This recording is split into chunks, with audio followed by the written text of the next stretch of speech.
vamos a hacer todavía no cambio la entrada, pero son los comentarios newtonianos, o si quieren para que riman, newtonararios, qué sé yo.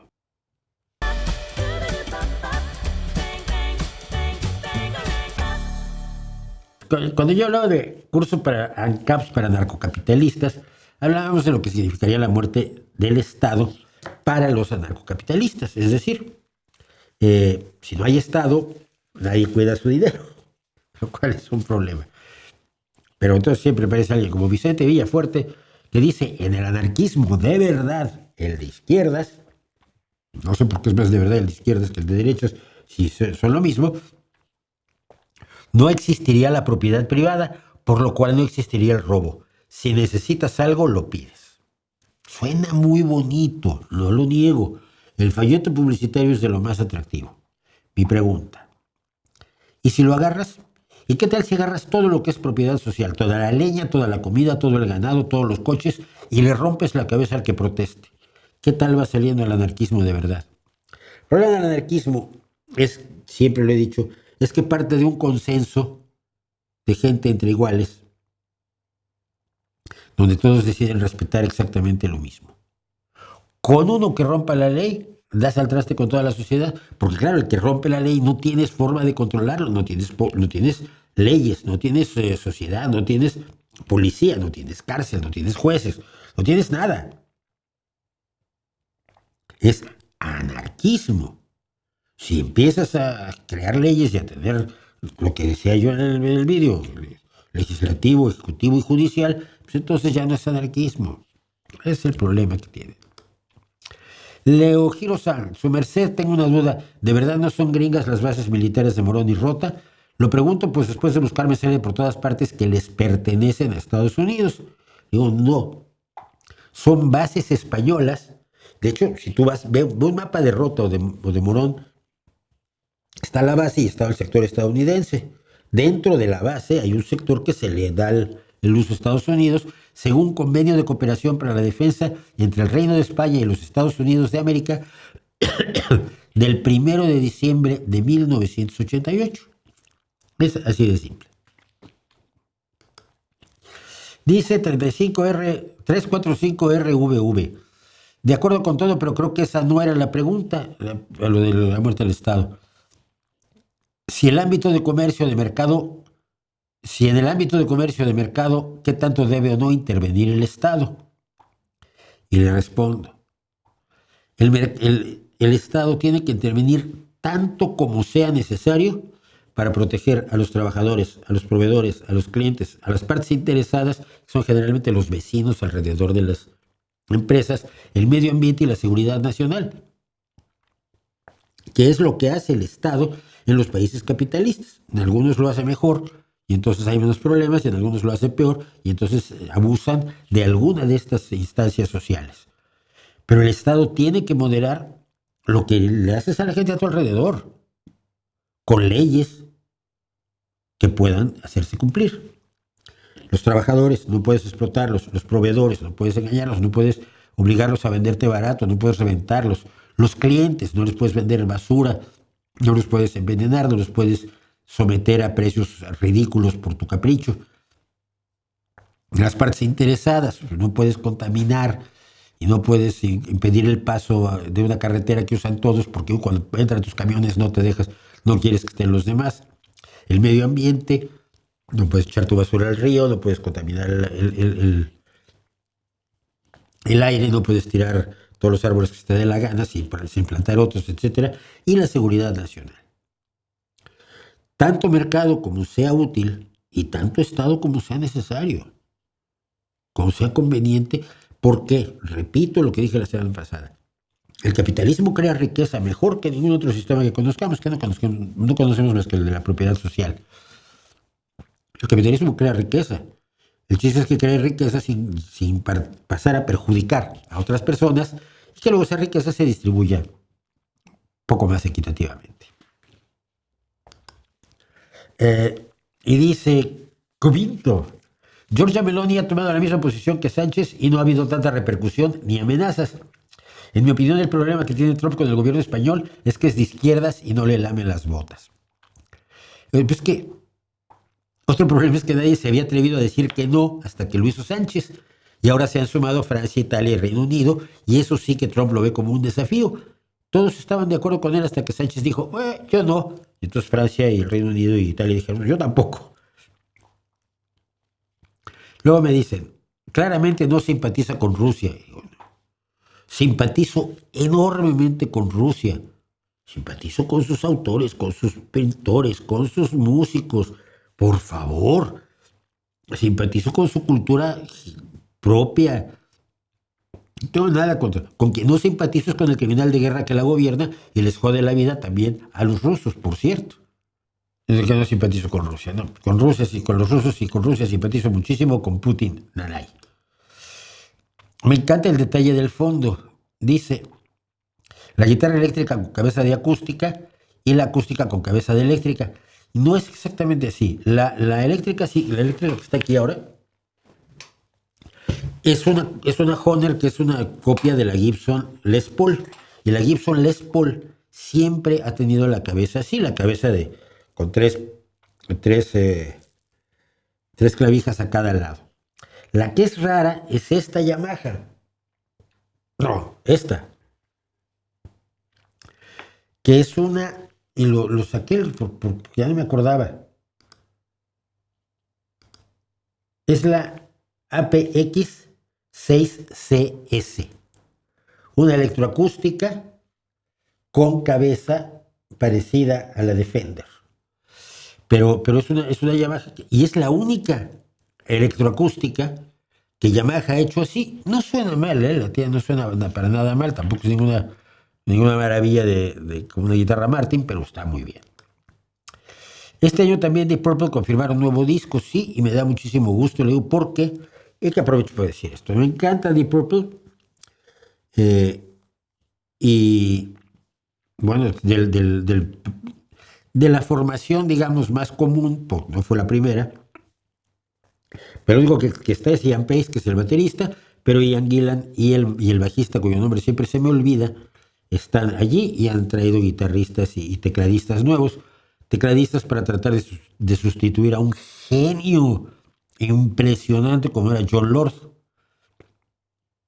Pero le digo, me da mucho gusto, estoy esperando con entusiasmo el disco creo que es para junio, el disco de Deep Purple, porque el de 2024, que se llamó Igual a Uno, fue excelente, y una de sus canciones, Pictures of You, me parece verdaderamente un clásico tardío de Deep Purple. Y aquí hoy aquí me vamos a tener más problemas. Vale. Mauricio, ¿por qué el realismo mágico está mal llamado? Porque la única obra del género que me parece que se ajusta a la definición del género es 100 años de soledad. El resto están metidas con calzador. No es un movimiento literario, no tiene una definición precisa. El que se trajo el nombre de la pintura alemana fue Arthur Uslar Petri. Y fue cambiando la definición y haciéndola extensísima. De pronto cabía todo en el realismo mágico.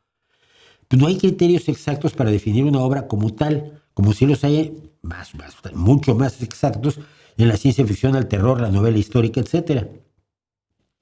Luego, resulta que tiene 5 obras en total. Cosa rarísima en un movimiento, como lo venden algunos, que difícilmente podrían inscribirse en otros géneros. Esos 5 libros se podrían fácilmente inscribir en otros géneros, el fantástico, el costumbrista. A mí nunca me convenció la idea de que existiera el realismo mágico. No, simplemente no. Y inmediatamente después otro me dijo, hola Mauricio, en este vídeo mencionas el mal llamado realismo mágico, ¿por qué lo consideras mal llamado? ¿Y cuál es tu opinión sobre las obras más representativas de este género? Pedro Páramo, 100 años de soledad y La casa de los espíritus. Son 3. Ahí luego meten otras 2, pero bueno. Y repito, son las únicas 3, las separan 3 décadas, una es del 59, la otra es del 70 y tantos. Entre ellas no hay un movimiento literario coherente, un estilo o una definición genérica bien establecida. Mezclar realidad y fantasía lo hace la literatura desde siempre. Meter magia en la realidad está en las primeras novelas de la historia, como los relatos artúricos de Crétin de Troyes, Chrétien de Troyes, creo que se llama. Chrétien de Troyes, pues. No veo por qué sea diferente o identificable el realismo mágico del resto de la literatura fantástica, salvo porque es latinoamericano. Y si es por latinoamericanismo barato, pues dejas fuera casi toda América Latina, ¿no? Porque ocupas Colombia, o sea, cubres Colombia, Chile y México. Un poco para un movimiento literario de gran importancia en América Latina, creo yo. Así que, pues no. y sí, se va a enojar la gente conmigo. Julio Cortázar dijo que Lovecraft era un escritor muy mediocre. De acuerdo, estoy en eso. Qué bueno que estés de acuerdo con él. Yo ahora te doy mi opinión. Julio Cortázar era un gran escritor, pero su ego era muchísimo más grande. ¿Quieres ver cuántos libros de Lovecraft y de Cortázar se vendieron en el mundo el último año? ¿Cuántos libros de Cortázar se llevaron al cine o a los videojuegos o a los cómics? La historia es una cruel amante, hasta para un genio como era Cortázar.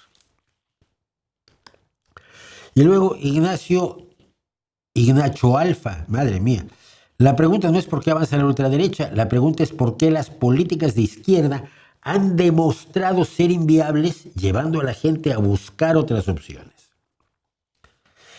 Y le digo inviables, o sea que las políticas de izquierda en los países nórdicos, las que crearon la sanidad universal británica y española, las que hoy tienen a España liderando a Europa en lo económico, ¿son inviables?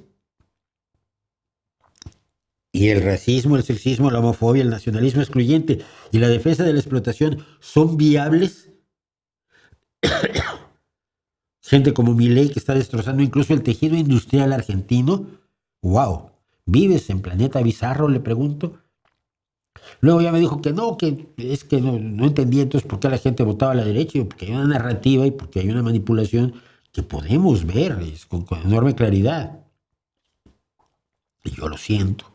Pero sí, el embate de los medios de comunicación en España, por ejemplo, donde no se permite hablar a favor del gobierno, ni se acepta que haya hecho nada bien el gobierno en 7 años, es gravísimo.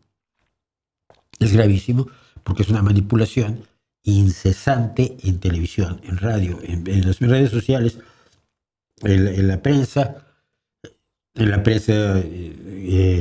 electrónica, en YouTube. La oveja negra soy yo. Todo a mi alrededor es la fachósfera.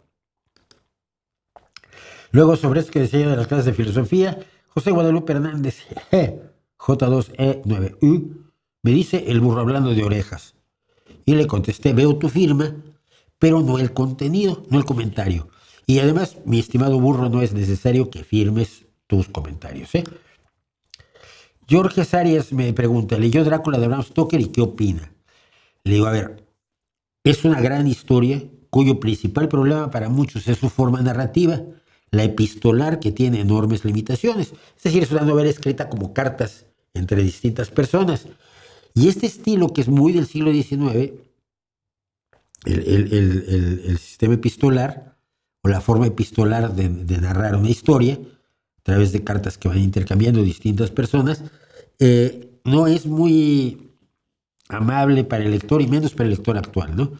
Pero si puede superar el estilo epistolar, es una de las grandes novelas de terror, tiene todos los elementos que tiene y que va construyendo Bram Stoker. A mí me parece que lo hace maravillosamente bien.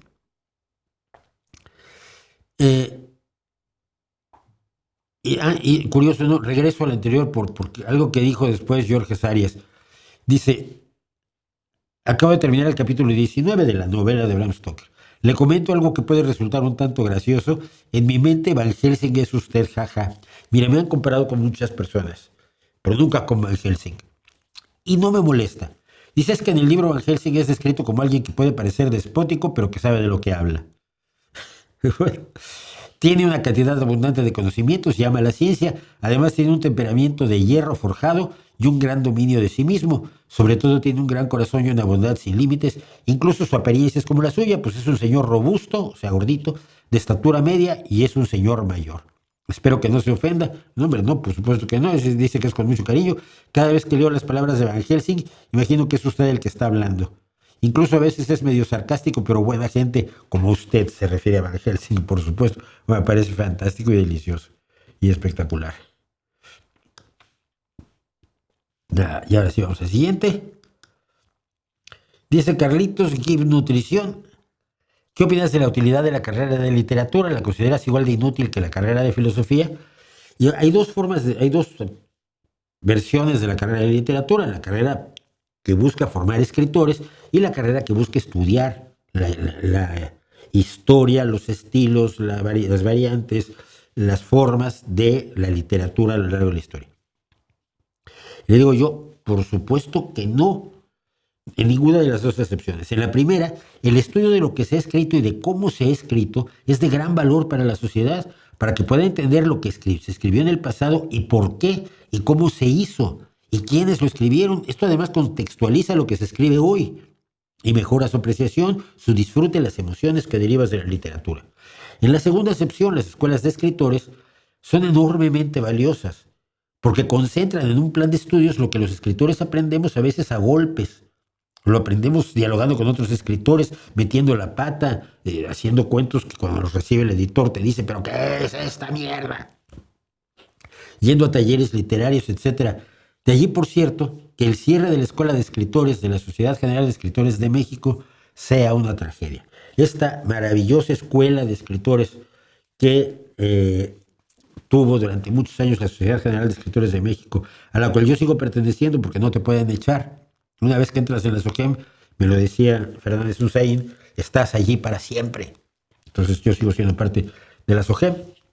Y en la SOGEM se hizo una hermosa escuela de escritores de donde salió muchísima gente con una idea más clara de lo que hay que hacer para escribir. No quiere decir que los hagas escritores, quiere decir que aprenden lo que es necesario para luego serlo, si te pones a escribir y lo haces bien, si tienes talento. Pero es como el periodismo. La carrera de periodismo permite que te puedan meter en 3 años, 4 de carrera, lo que muchos periodistas tardan 10 o 12 años en aprender. Yo se los decía a mis alumnos de periodismo. Ustedes aquí lo que van a obtener es lo que yo he aprendido en 20 años haciendo periodismo y se los voy a contar en un semestre. Yo impartía el taller de géneros periodísticos. Pero les voy a enseñar en un semestre lo que yo he aprendido, ¿no? Y eso yo creo que es la ventaja de las escuelas. No las hace indispensables, pero las hace enormemente útiles. Sobre el debate de Lovecraft y Borges, dice Belmont 8332, yo tenía entendido otra cosa, tal vez medio complicada, un neófito como yo, pero el punto es que sabía que Borges tenía sentimientos encontrados hacia Lovecraft. A la vez le gustaba y a la vez no. No tengo la certeza de esto, pero me gustaría que lo pudiera explicar. Le digo, mira, que te lo explique Jorge Luis Borges, uno de los escritores a los que yo más admiro en el mundo, y que dijo, me gustan los cuentos de terror de Lovecraft, sus tramas son muy buenas, pero su estilo es atroz. Una vez le dediqué un cuento. El cuento se llama, por cierto, There Are More Things, hay más cosas. Borges era despiadado con los escritores. ¿Qué dijo alguna vez de Rabindranath Tagore? Dijo que había sido un invento de la Academia Sueca. O sea, cuando comentaba a un escritor que no le gustaba, era absolutamente cáustico, ácido y terrible. Borges me encantaba, entre otras cosas por eso. Pero creo que ahí está. O sea, le gustaba, pero su estilo no le resultaba. Y luego decía, saludos, eso estuvo así del premio Elton, pero Manolo Álvarez dice, saludos a México, señores, ustedes no son conscientes de la geopolítica.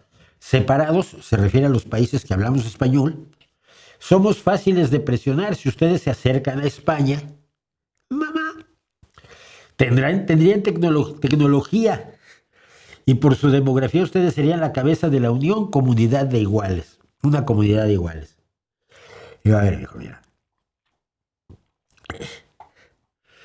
tú no eres siquiera consciente de que yo soy español y como tal me avergüenzo de los hispanazis. Que tengas los altísimos cojones de venir a decir que los latinoamericanos son los inconscientes, que necesitan que les expliques por qué deben ser hispanazis, me parece de risa loca. Más supremacismo no es posible. Y además supones que no tienen tecnología, ¿eh? Mira, lo que tiene que ver España con los países americanos es menos de lo que tiene que ver Estados Unidos. Estados Unidos es una influencia mucho mayor sobre América Latina que España hoy en día. Y casi nadie, bueno, otros nacitos, promueven que América Latina se vuelva una federación con Estados Unidos. Olvídense del imperio, que Fernando VII murió en 1833. Y finalmente el triste esta semana, premio Elton.